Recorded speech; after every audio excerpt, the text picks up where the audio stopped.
এক লোক গাঁজা খায়, মদ খায়, জানা করে, ও বিয়ের আগেও করছে, বিয়ের পরেও করে, তো এটা কি জোয়ান সমস্যা বলবো আমি? যেটা জোয়ানদের সমস্যা, এটা যুবকদের সমস্যা না। তাহলে ভাবিরা যে অপকর্মে লিপ্ত হয়, ভাবি কখন হয়? যখন কারো বিয়ে হয় তখন সে ভাবি হয়। বিয়ের আগে কেউ ভাবি হয় নাকি? বিয়ের আগে তো কেউ ভাবি হয় না। বিয়ের আগে কাউকে কেউ দুলাভাইও বলে না। তো দুলাভাইরা যে এত প্রবলেম করতেছে শালিকাদের সাথে বা অন্য অন্য কলিগসদের সাথে, এটা তো মানে দুলাভাই কি তার মানে কি? মানুষের বয়স যখন 50 হয়ে যায় তখন কি তাকে আর দুলাভাই ডাকে না মানুষ? অন্য কিছু ডাকে না। আপনি যদি, হ্যাঁ, ইয়াংদের মধ্যে ওরা গোপন করতে পারে না। প্রবলেমটা কোথায়? প্রবলেম হচ্ছে 30 বছরের এক লোক মহিলার সাথে শুয়ে সমস্ত সম্পদ ব্যয় করে দিতে রাজি, যাতে কেউ না জানে। আর 17 বছরের ছেলে মেয়ের হাত ধরে এসে বন্ধু বান্ধবকে ফেসবুকে স্ট্যাটাস দিবে, আজকে ওর সাথে হোটেলে ছিলাম। এইখানে একটা ডিফারেন্সই আছে, যেটা আমি ফাইন্ডিং যেটা করছি আর কি। অপরাধ প্রবণতা আসলে জোয়ান বুড়া বলে কথা না। যার চরিত্র খারাপ তার চরিত্র খারাপ।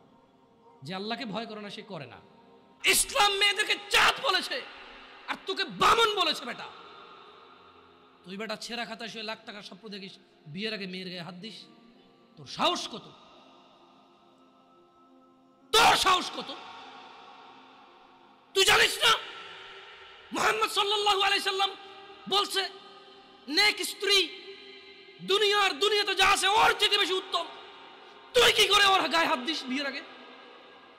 তোর সেই যোগ্যতা আছে বল? তোকে আল্লাহ জাহান্নামে ফেলবে, তোকে আল্লাহ জ্বলন্ত আগুনে নিক্ষিপ্ত করবে, তোর শরীর পচবে, তোর শরীরের গন্ধে জাহান্নামীরা থাকতে পারবে না। তোকে আল্লাহ এত নিকৃষ্ট শাস্তি দেবে কেন? কারণ তুই এত বড় জঘন্য কাজে লিপ্ত হয়েছিস। আমারে বুঝাস না মেয়েরা খারাপ, মেয়েরা খারাপ। আমি তো এত খারাপ দেখি না রে, তুই কোথায় তো খারাপ দেখিস? আমি তো দেখি তুই তুই বেটা টেনে পড়িস মাত্র। তোকে আমি ছোট করে দেখছি না বেটা। তুমি বের হও, ছবি পাঠা নাহলে হাত কেটে ফেলবো আমি। দেখো আমি বিষের বোতল নিয়ে আসি, ছবি পাঠাও। তুই বেটা আমার বোনটাকে বেটা ফুসলেছিস বেটা ফাজিল। মেয়েরা খারাপ, মেয়েদের খারাপের কারণে দুনিয়া শেষ। তুই কে রে? তুই কি? তুই কি মেয়েরা খারাপ? শোন, আমাদের গ্রামে প্রবাদ আছে, ধর্মীয় কথা না এটা। এখন যেটা বলছি এটা প্রবাদ, এটা ধর্মীয় কথা না। কোনো মেয়ের যদি একবার হাঁটুর উপরে কাপড় ওঠে আর নামে না বেটা। তুই উঠাইছস হাঁটুর উপরে কাপড়, ও উঠায়নি। হাঁটু পর্যন্ত তুই উঠাইছস আর এখন সে নামাচ্ছে না। তুই মনে করিস তুই বেঁচে গেছিস না? তুই মনে করিস তুই জিনাই জেনা না? না বেটা, ও তোর সাথে জেনা করেছে, এরপরে তোকে বাদ আরেকজনের সাথে করবে, আরেকজনের সাথে করবে। আর তুই সূচনা, তুই ওকে শিখাইছিস, এটা সব গুণ তোর উপরে আসবে বেটা। তুই নিজের ছোট পাপিষ্ট মনে করিস না? তুই মনে করিস কি হয়েছে, আমি তো একটা চুমাই নিছি, আমি তোকে বলছি ছবি তুলে পাঠাও, টয়লেটে যাও, ব্লাউজ খুলে ছবি তুলে পাঠাও, জামা খুলে ছবি তুলে পাঠাও। বেটা ফাজিল, আল্লাহ তোকে হৃদায়ত দিকে আমিন। ভয় পা, ভয় পা, আল্লাহকে ভয় পা ছোট ভাই আমার। সবাই বুড়ো হয়ে মরে না, বহু মানুষ যৌবন্ত অবস্থায় মরে যায়। ছোট ভাই আমার, তোর ঘরেও বোন আছে, ভয় পা, আল্লাহকে ভয় পা। তুই এত বড় অপরাধে লিপ্ত হইস না। তুই মেয়েদের হাঁটু পর্যন্ত কাপড় তুলিস না, খবরদার খবরদার, তুই এটা করিস না। তো মানুষ তো বেশি নাই, তারপর আলহামদুলিল্লাহ সবাইকে কবুল করুন, যেহেতু ঘরোয়া পরিবেশে।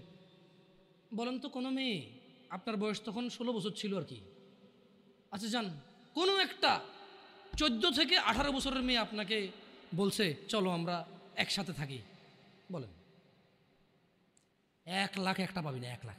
আমি বলে দিচ্ছি, চ্যালেঞ্জ হলে আসিও, তুমি প্রমাণ করে দিও, যাও। মেয়ে কি বলো, মেয়েরা প্রেম হারাম ইসলামে, ইসলামী বিয়ের পূর্বে সম্পর্কই হারাম। কিন্তু এর মধ্যেও কোনো মেয়ে ছেলেকে বলে না কিস করো, আমাকে একটা তোমার লুঙ্গি খুলে ছবি পাঠাও, বলে না। প্রত্যেকটা ছেলে বলে, এভরি সিঙ্গেল ছেলে বলে এটা। তোমরা এই অন্যায়টা করবা না।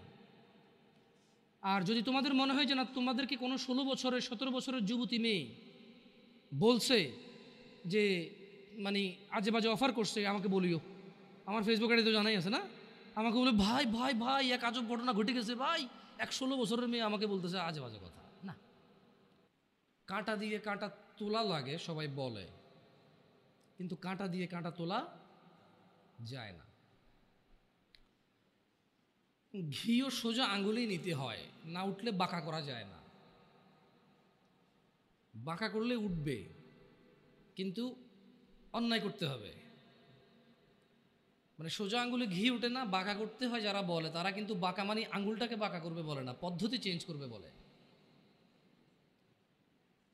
আমার মনে হয় কিছু জিনিস পরিবর্তন হওয়া উচিত।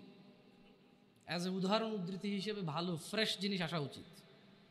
তো যখন আসলে যুবকদেরকে নিয়ে কথা বলতে চাই বলি, কারণ আমি ইয়াং, আমি আমার ভাই ব্রাদার নিয়ে কথা বলবো, খুব স্বাভাবিক। আমি আমার ভাই এবং বোনদের বুঝি, হয়তো অতটা না, অল্প কিছু কিছু, সব না। তো এটা অনেকেই বোঝে, হয়তো আমাকে আল্লাহ বলার তৌফিক দিছে, আপনাকে আল্লাহ বলার শোনার তৌফিক দিছে, এটা আমাদের মধ্যে ম্যাচ করছে। নাহলে জানে না এরকম মানুষ কিন্তু কম, সমাজে জানে না এমন মানুষ কম, আর মানে এমন মানুষও কম। একটা জায়গায় সিমিলারিটি আছে, জানে না এমন মানুষও কম, আবার মানে এমন মানুষও কম। তার মানে অধিকাংশ মানুষ জানলেও মানে না। এক লোক গাঁজা খায়, মদ খায়, জানা করে, ও বিয়ের আগেও করছে, বিয়ের পরেও করে, তো এটা কি জোয়ান সমস্যা বলবো আমি? যেটা জোয়ানদের সমস্যা, এটা যুবকদের সমস্যা না।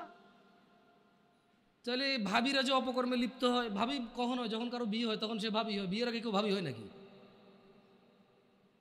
বিয়ের আগে তো কেউ ভাবি হয় না। বিয়ের আগে কাউকে কেউ দুলাভাইও বলে না। তো দুলাভাইরা যে এত প্রবলেম করতেছে শালিকাদের সাথে বা অন্য অন্য কলিগসদের সাথে, এটা তো মানে দুলাভাই কি তার মানে কি? মানুষের বয়স যখন 50 হয়ে যায় তখন কি তাকে আর দুলাভাই ডাকে না মানুষ? অন্য কিছু ডাকে না।